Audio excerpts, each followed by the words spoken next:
Welcome to our channel. Welcome to another one of our videos. Today we're going to talk about SoFi. We got a review. We got bank charter information updates. We got analyst reports. We got unusual activity. And we're also going to go through the chart. So let's get busy. Here's our current position. We own 1,000 shares of SoFi. So far we picked up $16.95 worth of premium.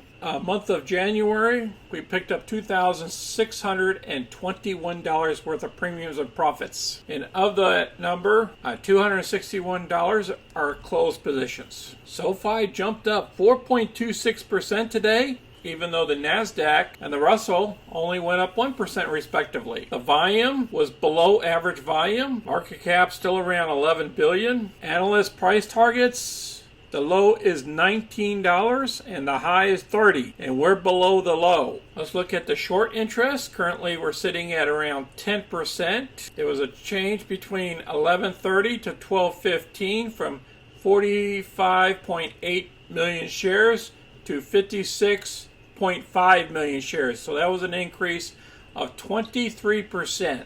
Let's look at the unusual option activity. Let's look at the February 11th. This is right after earnings. The strike price of 16. Today there was 3,326 options traded. And down here at the 15 strike price, there's 3,900 open. The next unusual activity, let's look at the March 18th at the 15 strike price and the 20 strike price. You've seen 2,000 worth of volume today, and there's 22,000 open interests. And on the 20 strike price, there was 3,000 traded today and 26,000 open interest. Let's move on to our chart. Each one of these ticks represents 1 hour. As you can see here, we dipped from up here at the 16 levels down here at about the 14 levels. And then we even dipped even further for the day. And then we bounced back because of what happened with the Fed and everything. I believe we're going to go right back up here to the 15 levels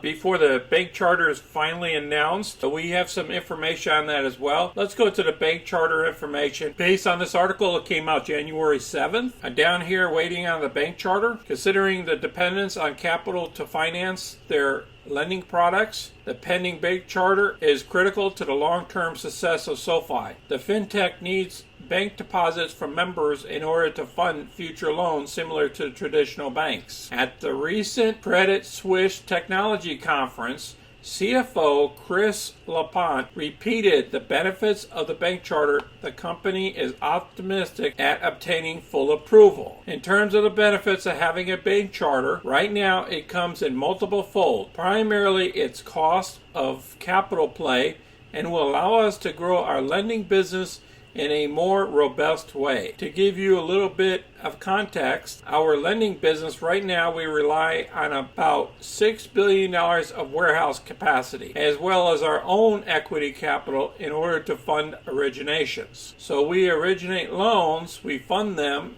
with the warehouse capacity, and historically we paid anywhere between 175 to 400 basis points in terms of cost of capital. So think of this as if we're paying 300 basis points on warehouse facility, but we offer 1% interest rate to our SoFi Money members. We're able to save 200 basis points in terms of origination costs in our lending business, which is quite significant. The current census analyst estimates already have revenues rising nearly $1.5 billion next year and nearly $2.1 billion in 2023. The company has very attractive growth rates even before the addition of the bank charter. The key investor takeaway is that SoFi is far too cheap down here at the lows. The fintech has a major catalyst in an already growing business.